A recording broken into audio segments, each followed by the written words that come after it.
మావి చిగురు ఎపిసోడ్ 2. ఇద్దరు కూడా పూరి అనగానే సంతోషంగా బామ్మకు ముద్దు పెట్టడానికి పైకి లేచి తనకు ముద్దు పెట్టడానికి వంగి పెట్టేలోపు ఇద్దరిని ఆమెకు దూరంగా లాక్కొని ఎన్నిసార్లు చెప్పాను మీకు అలా ముద్దు పెట్టుకోకూడదని అని కోపంగా కసురుతుంది. ఇద్దరు కూడా భయంగా చూస్తూ సారీ మమ్మీ, ఇంకెప్పుడు అలా పెట్టం అని చెప్పి అక్కడి నుండి ఫాస్ట్గా హాల్లోకి వెళ్ళిపోతారు. పిల్లలు వెళ్ళిపోగానే ఎందుకు ఎప్పుడు పిల్లలకు ఏదో ఒకటి చెప్పి మాకు దూరం చేయాలని చూస్తుంటారు? ఎన్నిసార్లు చెప్పినా మీకు అర్థం కాదా? మనిషికో మాట గొడ్డుకో దెబ్బ అనే సామెత ఉంది. కానీ మీకు మాత్రం ఎన్నిసార్లు చెప్పినా ఉపయోగం ఉండట్లేదు. ఇలా వాళ్లను మాకు దూరం చేయాలని చూస్తూ మీ వైపు తిప్పుకోవడం మాత్రం మానరు అని తిడుతూ ఉంటుంది. ఆ మాటలన్నీ కూడా మొదటి నుండి అలవాటైపోయింది సావిత్రి గారికి. కానీ ఎదురు సమాధానం మాత్రం చెప్పదు. ఒకవేళ చెప్పినా అందులో కూడా తప్పును మాత్రమే చూస్తుందని సైలెంట్గా ఉండిపోయింది. ఎన్ని అంటున్నా అలా మూగ ఎద్దులా నిల్చొని అత్తను చూసి ఆమెకు ఇంకా కోపం వస్తుంటే ఇంకా అక్కడి నుండి హాల్లోకి వెళ్తుంది తన భర్త దగ్గరకు మాట్లాడడానికి. హాల్లోకి వచ్చి భర్తతో ఏవండి అనగానే అతను ఆమెను చూసి నవ్వుతూ చెప్పు అని అంటాడు. ఈరోజు ఏదో ఒకటి ఫైనల్ చేస్తాను అన్నారు. ఏమైంది? మొన్న నాకు చెప్పిన విషయం అని అడగగానే అతను పేపర్ పక్కన పెట్టేసి నీకు చెప్పకుండా ఎలా? ఆల్రెడీ ముందే చెప్పాను. ఈరోజు తప్పకుండా చేసేస్తాను. ఆల్రెడీ ఈ విషయం గురించి కనుక్కొని వాళ్ళతో మాట్లాడి నిన్న అమ్మకు కూడా చెప్పేశాను అని చెప్తాడు. సరే, ఎంత తొందరగా వీలైతే అంత తొందరగా ఫినిష్ చేయండి.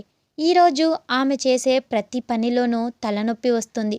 ఒక్క పని కూడా చెయ్యదు. నా వల్ల కావట్లేదు అని అంటుంది. అయిపోయింది రత్నం, ఇన్ని రోజులు ఓపిగ్గా ఉన్నావు కదా, ఇంకొంచెంసేపు అలానే ఉండు. ఆ తర్వాత నుండి అందరం ప్రశాంతంగా ఉండొచ్చు అని అంటాడు. ఇద్దరు మాటలు కూడా కిచెన్లో ఉన్న ఆమెకు చిన్నగా వినపడుతున్నాయి. కన్న కొడుకే తనను అలా అనడం బాధగా అనిపించి అలానే భరిస్తూ దుఃఖం పొంగుకొస్తుంటే మరలా పైకి ఏడిస్తే ఆమె కోడలు దానికి ఎన్ని అంటుందో అని తన బాధను ఒకరితో పంచుకోలేక కనీసం ఏడవడానికి కూడా అవకాశం లేక అలా ఎన్నిసార్లు మౌనంగా తన బాధను భరించిందో ఆ దేవుడికే తెలియాలి. అందరూ టిఫిన్ చేసి పిల్లలను స్కూల్కి పంపించేశాక ప్రశాంత్ హాల్లో కూర్చొని వాళ్ళ అమ్మను పిలుస్తాడు. కనీసం తిన్నావా లేదా అని పట్టించుకునేవారు కూడా ఉండరు ఆమెను. ఆమె ఆ రోజు టిఫిన్ చేయలేదు. చేయాలని అనిపించలేదు.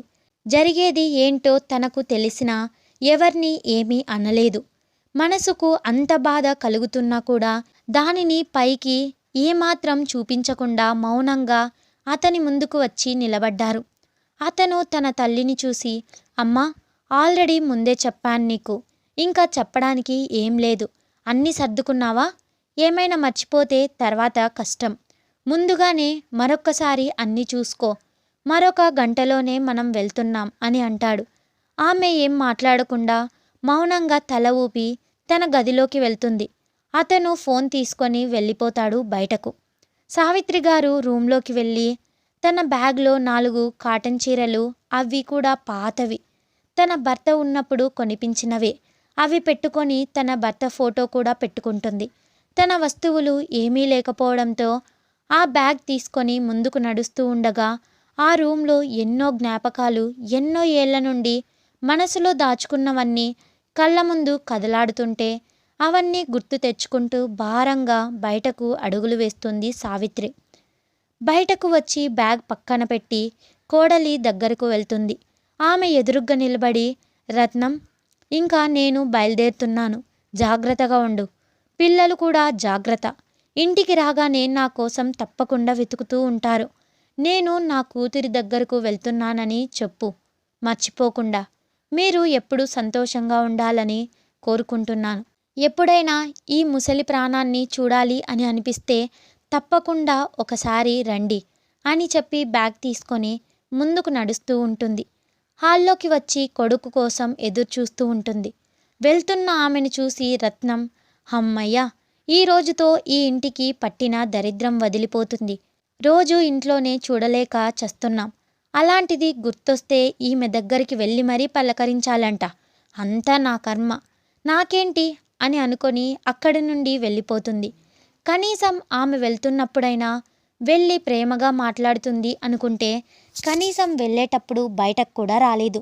ఇంకా తన జీవితం అంతే, మారదు అనుకొని కొడుకు రాగానే బ్యాగ్ తీసుకొని అతనితో బయటకు వెళ్ళి అప్పటికే ఆటో మాట్లాడుకొని ఉండడం వలన ఆటో ఇంటి ముందు ఆగి ఉంటే నిదానంగా ఆటో ఎక్కి కూర్చుంటుంది.